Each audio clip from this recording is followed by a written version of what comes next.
My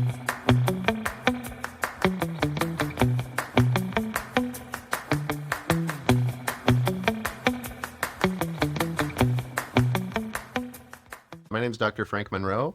This is my lovely co-director, partner, founder. Hi. Yeah. I'm Dr. Jennifer Krazynski. And our school is Phoenix Nova School. We are currently a K through 8 adaptive inclusive school that helps children with all different levels of needs. And we're actually working right now on getting our certification to be able to do 9th grade through high school as well. Because we have a lot of kids who are going to age out of our K through 8 and their parents are like, we want them to stay with you. So we're trying to make that a possibility for them. Wonderful. I can't wait to just learn more and more about the kids. Yeah. So, Frank and Jen, for listeners learning about Phoenix Nova School for the first time, can you share how the two of you met and how that initial connection eventually grew into the work you're doing today? Yeah, it's actually a super fun story. Do you want me to tell it or do you want to tell it? Yeah, it is. It has been a crazy journey, and Frank, you can tell the story. He loves the beginning of the story. She hates my details of the story, but it's a great story. So ironically enough, we didn't meet here. I lived in Kansas City for the past 15 years before moving out here. And I was there one day downtown in what's called the Plaza area of Kansas City. And I was drinking a cup of coffee on a bridge that goes over a little river. And I was just kind of reflecting and talking to God because I was in one of those spots where I was like, what am I doing with my life? Like, I really want to do something positive. I want to make the world a better place. But the path that I was currently on, it was like I was just going through the motions, right? And so I'm praying to God. I'm like, God, help me figure out what I'm supposed to be doing. Like, what's my path? And then all of a sudden, I hear this voice, and it's not like an angel or anything, but it's Jen, so it's angel-esque. Quite similar. Exactly. I turn around, there's this big golden glow of blonde hair and this really tall lady wearing all denim, which was amazing. That's the part she always shakes her head at. She doesn't remember it, but she was like in this denim jumper, and it just was something that stuck with me. But anyways, she had just gotten there the night before and was downtown looking for a store to buy a shirt for her sister, who was a traveling nurse, and that was the whole reason she was there, was to visit her sister. And so the store she was looking for was actually a couple blocks away. And I was like, you know what? It's easier if I just show you. I'm going that way anyway. So we decided to walk. And I walked her there. And the whole time we're talking, and we're talking about like our backgrounds and stuff, my background in theater. And then I find out that she also has a background in theater, where she used to run a theater company for kids. And that's something that I've always been kind of passionate about, is working with kids and as well as theater. And we started, that's kind of where the seed got planted of ETC, which was our first business, Educate Theater Camp. And we kind of started developing the curriculum then, because Jen's background in education, my background in theater, we found that we could use theater to help teach social and life skills to kids who were of different needs levels, right? And that's really where the seed got planted. And then we got to the store. I was saying goodbye, and she's like, do you want to grab a cup of coffee? I was like, oh, yeah, there's a coffee place like 2 blocks down. So we walk down there. We get there, and then I'm like, what do you want? She goes, oh, I don't drink coffee. Yeah. Super fun times, I don't know. right? I don't know why I invited you to coffee, but we were having such a great time talking. And like he said, this was like, the sparks were flying, as in like our ideas, right? Yeah. And this idea of using my background in education and special education and in theater, and his extensive background in theater, and how we could mesh this, and like literally on our first meeting talking about these things. So it just evolved from there. And then, then he moved out to the East Coast. Yeah, it just really fit together. And then, so we wound up going to my favorite tea place because she did like tea. And then, then the next few weeks, we kind of just met for lunch or tea anytime that we could. And then she went back to the East Coast, and we talked on the phone a lot and just kept developing this idea, because it was such a special thing that nobody else was doing. And we thought it could really help make a beneficial mark on the world, especially for kids. And that's something that we're both passionate about. But everything that happened in our life prior to this kind of led us into these positions. And it was kind of like one of those things where like you find the missing jigsaw piece and it just fits perfectly in the puzzle. And it's like, I was just praying to God, like, what should I do with my life? He's like, hey, here. And he's like very adamant with the sign, he's pushing Jen my way. It was the denim jumper, right? It really was. Yeah. It was the denim jumper. He's like, your answer will come in a denim jumper. And that was it. It was all downhill from there. But then we moved out here, and we were doing the theater, inclusive theater. We created our own curriculum, working on social and life skills through theater. And then we were working at a school in the area here and doing the theater classes. And unfortunately, the school ended up shutting down. And the parents of those students were reaching out to us like, hey, you know, we know that they knew my background in education and they loved what we were doing with the theater company. And they were like, hey, we need a place for our kids to go. Can you guys, you know, teach them? Can you homeschool them or something? And so in 3 weeks over winter break, we started the school. We had 8 kids. So we were like, okay, well, we're not going to do 8 individual like homeschooling tutoring sessions. So we pulled everyone together. Just like, let's start a school. We started a school, and then it's evolved from there and continued to grow. And Yeah. so we did not plan to start a school. No, that was never the plan, but it's kind of the way it's evolved. And we just kind of took the money from my savings and we rented an office. Like there was one of those rent-a-office suite things where like you can rent an individual office. We wound up renting 3 offices in that suite and we started our school there.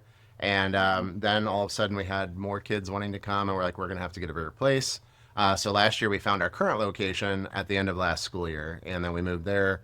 And we've tripled our students in the course of a year, which has been amazing. We still want more kids. The more kids we can help, the more kids we can help, you know? Absolutely. Yeah, so sorry, I don't mean to ramble, but it's a very passionate thing for us. And it's great when we get to see the positive outcome. For sure. For instance, I know we talked a little bit about before the interview, but the student who had gone to different public schools and different private schools and had been homeschooled, and then she comes to our school last year, and it was such. I'm known at our school for being a big softie because I cry almost daily over something that the kids say or do because it just touches your heart and it makes you, you know, really emotional. She wrote a letter to all of her classmates thanking them because she'd been to all these different schools and like she'd never had any friends, she'd never fit in, and she just was so happy to be at our school. And when I saw that letter, like I read it and it still has tear stains on it because I was just like bawling. And I take it into Jen. I'm like, Jen, you have to see this. Oh It's my goodness, amazing. it was so sweet. Yeah, but it's little moments like that that really tell us we're doing something right. And it's really rewarding. Absolutely. How full circle of a moment to see that and see the impact that you're truly making. I mean, it's so beautiful and it's amazing what you guys are truly doing. And, you know, your model, it's especially unique because it creates a truly inclusive environment where neurotypical students and students with disabilities learn alongside one another. How would you describe what makes that approach so meaningful and so effective? Yeah, I have been in a lot of schools. So I've worked in public and private schools and all age ranges, elementary, middle, high school, and college. So when we had our group of 8 students asking, you know, hey, can you create something that works for these 8 kids? We really took that to heart. Like we started this school for that group of 8 students. And so we were so focused on what are their needs? What do they need? And that inclusive environment was one of those things. And we have a really unique approach. So we have really small class sizes. We have kind of a more holistic approach where instead of having siloed therapies, we bring everyone together. So we have speech, we have OT, and we have applied behavior analysis therapists. And that's something different than a lot of other schools. They don't really allow all those therapists to come in. And we work really collaboratively together to be able to provide what the kids actually need. So it's a really unique approach and something that we really wanted to be at the center of our school. Like we wanted this to be a place that actually worked for the kids, where they weren't just another number or a kid sitting in the back of a general education classroom, but that it was actually meaningful and meeting their needs. And so, yeah, it's just been a really collaborative kind of environment that's really been able to work for the kids. So, yeah, And it's really awesome, like when we get to see our neurotypical students learning about the other kids' needs and abilities. And it's it really touches your heart because it becomes more of like a family unit. Like we have kids that are looking out for other kids because they care, because they're their friend and they love them. And it's just natural too. It like is. It happens naturally. We're not even forcing Yeah. it upon them. Like it's just, we give them the opportunity and they rise to meet the occasion. Yeah. And it's just like the kids with the needs, like they've been in like, you know, special education classrooms in public school where they get, you know, segregated and they have to be in their own room and like, you know, they're told they can't do things because of their disability. When in fact, it's like if you presume their competence, if you presume the fact that they can do anything, any other kid can do, They do. they do. Yeah. Every single time. And it's like, sure, there might be extra steps, there might be a hurdle, they might need some adaptation, but they can do it, and they do. And that's amazing. Yeah. Yes, I wanted to dig into that more. When you brought up the idea of presuming competence, which is such a powerful mindset, why is that philosophy so important in the way you teach, support, and just believe in your students? Yeah. Well, I think if I tell you every single day of your life that you can't climb a tree, you're never even going to try. If I tell you every single day of your life that you can climb that tree, you're going to climb that tree every day of your life. And it's kind of that same thing. It's you have to allow somebody the opportunity. If you take that away from them mentally, they're never going to live up to it physically, mentally, whatever. It's like the kids that are told you're never going to read. Well, then why even try? If I can't read, I can't read. I'm going to not waste my time with that. But if you tell them, oh no, we can this is easy. Check this out, and you show them, they're gonna rise to the occasion. They're gonna even surpass it. Yeah. All of our students, in their own way, have what I call their superpowers. Each one of them has something that they're just ridiculously good at, and the other kids might not be. But that's the thing, is it's like every single kid has a special ability, and you have to really nurture that and let them know that it's okay to use it. Absolutely. Yeah. Sorry, I didn't mean to cut you off. That was a Yeah. great analogy, actually. And it's so true. Like, when kids come to us, they have a past, right? So they have documents from previous schools or other experiences that their parents share with us. And, if they come with an IEP or something, we take a look at that, but we don't necessarily put a lot of stock in that, because our school also provides an environment where they are able to be successful. And so a lot of times we have kids that, hey, they may have had some big behaviors in other schools, and we don't even see that at our school, just because our environment is set up in such a way that they're able to be successful. And so that is at the core of our school, is presuming competence and just saying, hey, these kids, no matter what their past history was or what their experiences were in other schools, we're going to give them a chance here. We're going to see what they can do. And we kind of go from there. So we start with just assuming that they can do it. And then if they need, some accommodations, or they need a little bit of modified work or something like that, then, we implement that. But it's just giving them the chance, and they shine every single time. I'm surprised every single day. So Yeah. Oh, that's so wonderful. I just love how you guys meet them where they're at. And you're just able to watch them flourish along the way, build that confidence. It's everything. I think it's awesome. Thank you. Yeah. And something that came through so clearly in your story is that this school is not just about academics, it's about belonging. What does it mean to you to create a place where students feel seen, valued, and like they just truly fit in? Oh my goodness. Absolutely. It makes me cry, because it's seriously so seamless, and we just take all of these kids under our wing. They mesh together with each other. They help each other out. And I think that's a big thing with the inclusion piece, and kind of just having that empathy and understanding. It's just so natural for our kids. And like Frank said, hearing those stories of kids who maybe were bullied in another school, or they just didn't have same age friends or peers. And they're able to come to our school and mesh, and they act like brothers and sisters, which is great sometimes, but they seriously act like brothers and sisters, because they just all take care of each other, look out for each other, and mesh so well, and they all belong. And yeah, it's really when beautiful. you focus on what we all have in common, it's very easy to So true. not focus on the differences. And I think that's something that we do differently, is it's not you're differently abled, or your special needs, so you're different than the neurotypical kids. It's we all are here together to learn the same thing. We all love to create, so let's create together. So our students right now, they've actually built their own ice cream shop in our lounge, it's really because they just decided they wanted to do it one day. How fun. Yeah, we provided them with the materials, and they made their own little paper ice creams and stuff. And so because of their interest in that, and I've also been teaching entrepreneurship, and so has Jenn, actually, in her history class as well. But we've been teaching that, and so they've gotten to a point where they genuinely want to open an ice cream shop together, all of them.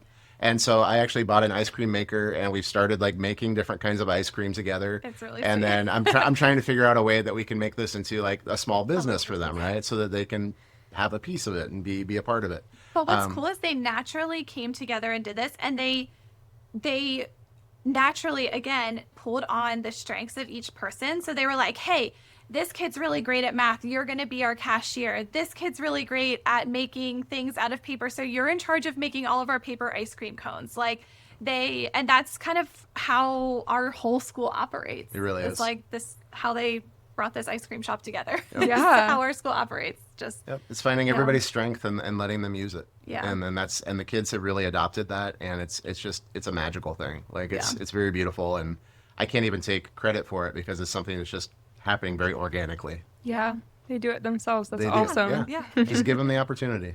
Well, make sure to let us know when the ice cream shop is up and running. We'll Yeah. do it. We'd love to stop by.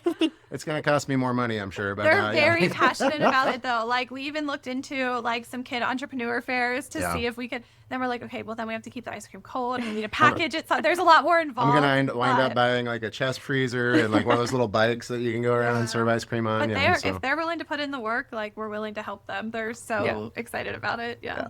How cool. I love that. And, your students going on along with that, they seem to take real ownership in the school from, wanting to help raise money to becoming part of the events like the Spellathon. How important is it to you that they feel like active contributors to the community and not just participants in it? So from day one, these kids have had such a vested interest in the school, to the point like the very first parent we met with, they asked us about doing the school for their kid, and we were like, oh, this is going to cost a lot of money and stuff. Her daughter, the student, brought us her allowance money from home in a little Ziploc bag and gave it to us for the school. And I have never cried harder in my life. It was like $31 Like or it was something. it was and the sweetest thing ever. And it was like, no, you keep that, sweetheart, that's yours, I got this, and yes, I've put my entire life savings into this school at this point, but it's worth it just seeing these kids. But that's the thing, is they want to feel a part of it. They're very curious. They want to know, how much is rent and how much to get our curriculum and stuff like question that. us sometimes. They're It's like, like- so are we good? Do we have enough for rent? I'm like, yes, Right? guys, we're good. Don't We're worry. working on it, yeah. But I think because they were there with us, especially At the that group of beginning, eight, yeah. they were with us from the beginning, and they saw like, hey, you guys are building this Mm-hmm. for us, and they really understand that and take that ownership, and they want to be a part of it. And so yeah, like from them bringing us their report card money or their allowance money, like sometimes they're like, hey, did I get all A's on my report card, because then I'll get this much money and then I can donate it to the school. And we're like, oh my goodness, you guys. And by the way, But- all the student donations have been returned to them. Like we're not taking money from the don't let kids. them. But it's so sweet that they want to, and that's part of how the Spellathon that you mentioned came to be. Yeah. Was they really wanted to help raise money for their school. Yeah, And the end of last school year, yeah. we had just moved into the larger space, which was a big leap of faith. We were actually like down to we were budgeting to the penny. Like, could we afford this space? And we were like, we're just gonna make it work. We're gonna take this leap of faith. The kids were so involved.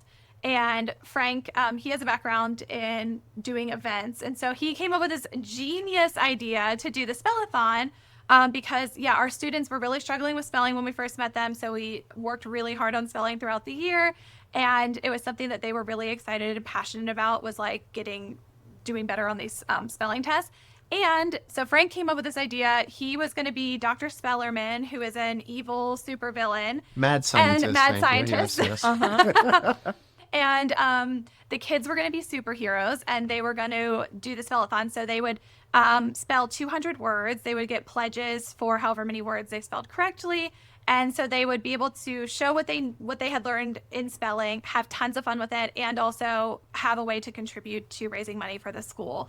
And it is so fun. So they spell 200 words, which sounds really daunting and serious, but it is so much fun. Like they dress up like superheroes. We had lights and bubble machines. Every time I have a prize wheel, Yeah. I give them stuff and we do some trivia, we break it up, so it's not like a just long, monotonous 200-word It is spelling a test, whole right? event, Yeah. and every Yeah. single kid participates. Again, part of our inclusive school. So we had some adaptations for kids that needed it, and everyone participates. Everyone has so much fun, and so we started that last year when we had moved into the building. So this will be our coming up here in April. April 24th will be our second Spellathon fundraiser, and that's our big spring fundraiser. And So we got to kick it up a notch. Yeah, Yep, I have absolutely. the snow machine being delivered today, so yeah. they keep asking me if there's going to be a Mrs. Spellerman this year. Oh, yeah? So I might have to be a mad scientist villain too, but I don't know. Frank does it so well. It was hilarious. I don't know. Jen got pretty mad at me for the confetti cannons, so Oh, man. Confetti had a lot of confetti. It was a great life skill because we got to teach the kids vacuuming and cleaning up after themselves. And that's a great thing too, is the kids take a lot of ownership too, because we do a lot of things where, arts and crafts, or things where they can get messy, and they take a lot of ownership in making sure that they clean up after themselves and that they take care of their stuff. And I feel like that's something that we've really been able to impart on them, is just, if you take care of it, then you have it, and if you don't, then it'll go away and you won't be able to have it anymore. And they really love. I mean, we have a kid who every single day asks me if there's any jobs she can do. Yeah. Like, she wants to clean, she wants to like do something, and it's always, I'm constantly like, I don't have anything today, but ask me tomorrow. But I think it's all part of that, like, ownership. Like, this is their school. It's not our school. It's not our their school at all. Yeah. Yeah, and so they take so much ownership in that, whether it's cleaning up things when they make a mess, or helping raise money through things like the Spellathon, or just it really touches your heart. it's so sweet. But Absolutely. How fun. And getting those life skills along the way too, just like cleaning up after yourself and taking care of your things. I just think that's amazing all around. It sounds like so much fun. We've had parents go, how have you gotten my kid to do this? Because they won't do this at home. And I'm like, oh, you just got to talk to them like they're an adult, man. Like, it's fine. Yeah, those social and life skills are really like embedded in everything that we do. So like you had said earlier, we teach the academics, but we also are really focused on that nurturing environment, and teaching them those social and life skills that a lot of times aren't explicitly taught in a school environment. Yeah. That's so wonderful. And, kind of a pivot. Jenn, you've also developed the Adaptive Friends curriculum so that other educators and schools can learn from what you've built. What inspires you to turn your approach into a resource that can reach beyond your own classrooms? Yeah, I think this is something I had been kind of working on back when I was getting my doctorate, and it has just continued to evolve. But seeing again how seamlessly our kids come together and learn from each other and understand each other, I wanted to create something that other teachers or parents could use if their kids don't have a school environment like the one that we've created. And so what has come of that, or what has evolved, is this Adaptive Friends curriculum, which we've written 10 children's books. So they're for any kid to teach about different disabilities through empathy and friendship. So again, looking through that lens of presuming competence, yes, they might, a kid with ADHD might struggle to focus, but here are some other things that they're really good at, and here's a way that they can overcome that. And for kids, here's how you can be a good friend, right? If you see your friend struggling in this way, or having this certain behavior, or whatever it is, here's how you can help them while still presuming competence. We have those 10 children's books, and then we have a full curriculum that teachers or homeschool parents can use to teach more about those different disabilities and how to be an inclusive and empathetic friend. So it's really sweet. The characters are really cute, and it's really fun. And it's just a way for us to be able to share a little piece of our school, since we can't be everywhere, and just kind of spread that. So yeah, it's really exciting. And that's kind of the magic of the curriculum too, and just the amazingness, and why I love Jenn so much, is the fact that she had part of this curriculum already written before we'd ever even met. She had a couple of these children's books. And then when we met and we started this school, and people started finding out about our school in other places, they're like, oh gosh, we wish there was a school like this here for my kids, right? Yeah. And we realized, at this point, obviously we can't open schools everywhere. Maybe one day, we'll see. But God willing. But that was the thing, is we wanted something that we could share with everyone, and sort of give them a taste of like our school life. And so like we talked about it, and I was like, Jenn, like, make this curriculum. Like, we can give it to other people. We can sell it to schools that can use it and implement it. And that way we can kind of spread this love and this joy like everywhere. And it starts with the kids. So that's what absolutely. It's really cool, because the curriculum is focused on teaching kids how to have that empathy, how to see that competence in other people. And so I feel like if we can get that out there and the kids can start learning that from a young age. Again, like what we see in our school where it is so seamless and it's so natural. It's not, oh, I'm a buddy to this other kid and I have to do everything for him or her or help them. It's just really natural. And so, yeah, just getting it out there while the kids are young and they're able to experience that and understand at a young age. So, And then, of course, that was another time that she made me cry. She named one of the kids in the books after me, and it was such an emotional moment. I was like, oh, I'm in a book. This is amazing. there's a lot of, so in all of the books, there's a lot of like some of our other teachers' names are in there, some of our students' names. One of the books is. So it's really personal. Yeah. Yeah, Frank's in there and your pup. Yep. And my uncle Timmy, he has muscular dystrophy. So I actually worked with him to write the book on muscular dystrophy and had his insight of like, hey, what was it like when you were a kid? And so that was a really cool experience as well. Yeah. Wow. But they're very personal and yeah. I can tell it truly is just like a piece of you guys, and Yeah. being able to share that, around and be able to spread that knowledge and have that as a resource for others. I mean, I think that's just so awesome. Yeah, thank you. Thanks. And, you have some exciting things happening, including the annual Spellathon, the science fair, summer programming, and ongoing fundraising efforts. Can you share a little bit about what's coming up and how the community can get involved? Of course. So we do have the Spellathon coming up. What was the date on that? Do you remember? April 24th Thank is you. the Spellathon. Okay. And so, yeah, the students get pledges, but we also accept outside pledges. So if you want to sponsor a student, they spell up to 200 words. So you can pledge just like hey, I want to sponsor a student. I'm going to donate X amount of money, or I'm going to donate so much per word that, one of the students gets correct. So if you want to support the Spellathon and support the kids in the Spellathon. And that really helps the kids who maybe don't get as many donors. Yeah. Maybe they don't have quite the social circle as other kids. And so that way we can give them, more to contribute, as a student as well. Yeah. And I think that's a really sweet thing to do too. Plus, you can also make a flat donation if you're worried that 200 words is going to break your bank. Like, just be like, hey, here's $50, flat donation. That's fine.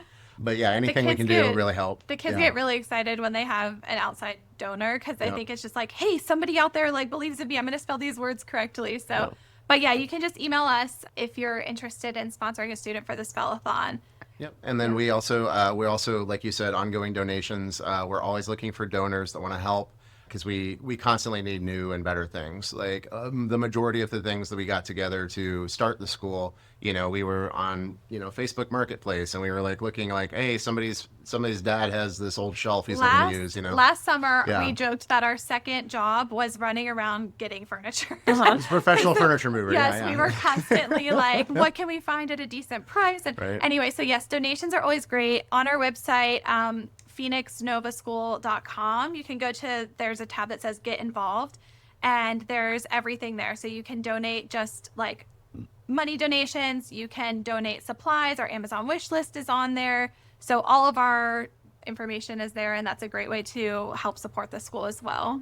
And then we do have our summer camps coming up as well, which was something back when we were still Educate Theater Camp before we became Phoenix Nova School. We were running, that was kind of our whole thing, was running summer camps and being able to help kids. And so we have a full curriculum throughout the summer. Each week has a different theme.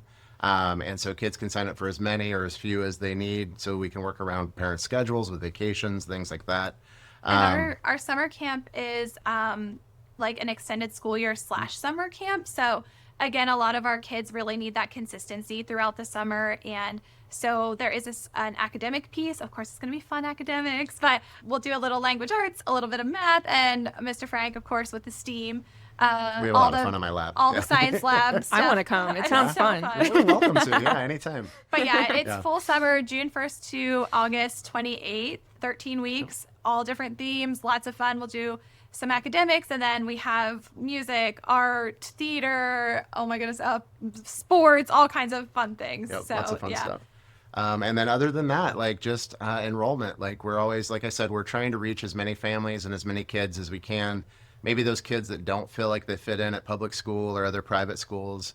Maybe those parents who can't, afford the time off work to homeschool, but want their kid to have a social and academic place to go. Because the more kids that we can help, the better we feel like we can make the world, right? And that's kind of our end goal. And it's been my mantra for years, like making the world a better place, one person at a time. And it's always been how I live my life, in that I want to, anybody I meet, I want to make your world better. And it doesn't matter who you are. It doesn't matter how we met. It's like, how can I make even your day better? Can I make you smile? Can I do something for you? And that's something that we're really trying to do with our school as well. So if you know anybody out there who's looking for a great school for their kid, if you know anybody out there, if you yourself have a child who just, you've been through, all these different schools and they don't fit in, they feel like they're being bullied all the time, they don't feel like they really fit in anywhere, give us a call. Come have a tour. Let us show you what we do and how we do it, because it's amazing the number of families that have come to us and it's been like, oh, thank God for you. Like, we didn't know what we were going to do if we hadn't found you. And it's very humbling, because that wasn't our goal. Like, we're not here for fame. We're not here for fortune. Certainly not. You don't get into education for money by any means, especially not, small private education. And so it's just one of those things that's very rewarding. And the more people that we can reach, the more we can get this message out there and help other kids, the better we are. And so that's really our goal. So That's wonderful. You guys are just doing such meaningful and amazing things for the community, and I can just see how it is making this big impact, and it'll just continue to grow. So I think that's just awesome.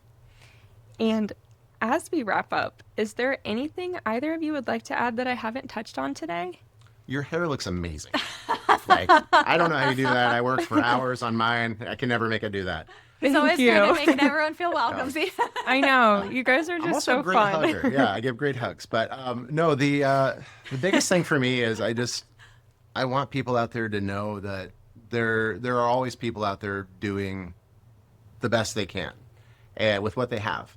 And you can always find people. God will bring the right people into your life to help you do what you're supposed to do. And it's like, if you feel like you're alone, you feel like nobody's out there helping you, you can't get anyone to even notice you, maybe you're doing the wrong thing. You know, maybe you need to pivot. You need to focus on something else. Yeah. But my main thing is I want to thank God, like, for helping us do this, for bringing us together, to making our puzzle pieces meet, like you said.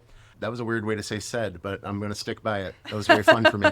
But seriously, I'm just so thankful that we've had this opportunity and that we seem to be growing, and I hope we continue that trend so that we can touch as many lives as we can. Absolutely. And then, Jenn, what would you like to say? I mean, Sorry. you wrapped it up beautifully. I'm that guy, And yeah. no, I was going to say the same thing, that, again, this was not in our plans. Like, yes, I have a background in education, but I had never thought that this is what was going to happen, and that we would be starting a school and growing in the way that we have. And it's just been such a blessing. And like Frank said, that is exactly what I was going to say, is just to sorry. anyone out I'm a there, no, jerk. I like, didn't you mean know, it's perfect. Like, follow your passion and just be open to these different things. Like, when those parents were reaching out to us, we sat there and we were like, are we really going to start a school? Like, is this really the path that we're going down? Like, and I remember, like, we woke up in the middle of the night and looked at each other. We're like, we have to, for the kids. And it was just like, we were both like on the same wavelength. And it wasn't about even the parents. It wasn't about us. It was about the kids. And we're like, if we don't do this, who is? And we've just And those kids just wanted a safe place to be able to go and learn, you know? And we've been living on a lot of faith, a lot of faith since A lot of then. faith. So, yeah, I just follow your passion and follow the signs, and just, be open to crazy things happening and leading you in a direction. So, And be willing to take that leap, you know? Yeah. That's the big thing. That's I feel a difference between people who actually do something in this world and people that just go through the motions. The people that go through the motions have just never had the courage to take that leap. And if you do, trust me, it's going to pay off. Like, it's amazing. Yeah. I also think a lot about our students and our parents. And I know there's a lot of parents out there that are struggling to find a place for their kids. And so just giving them hope. And, you know, we're only here in the Northern Virginia area, but I But as hope soon as we that- find a huge donor, we will be We'll worldwide. see. Yes. Oh, my goodness. All right. Right? I Let's hope do it. I hope that there are things like this in other places, or that we can help, like, through the curriculum, help spread that. But I want Help parents teach to other people to have be able to do that this. hope. Yeah. Because, like Frank said, so many parents come to us, they're like, I've never heard of anything like this. And, you know, this is a perfect fit for our kid. We've been looking for this. And we even have some people who've reached out to us who have older kids, are like, man, I wish this was around when my kids were younger. Right? And so it's just like, keep going, keep looking, and hopefully, we Grades can 9 through spread that. 12 coming soon. Yeah. Oh my goodness, no, I'm not ready. Yeah, I mean, all I can say is it was just truly meant to be for you guys. I just know it was your calling, and there's no better two people to be running this than you guys. So, You're so Oh, sweet. Thank you, thank Katie. Yes, thank you so much, Frank and Jen, for joining me on the podcast today and sharing your passion and just inspiring story with us. I wish you both and your wonderful students continued growth, success, and just the very best in the future. Thank you Thank so you, Katie. much. Thank you.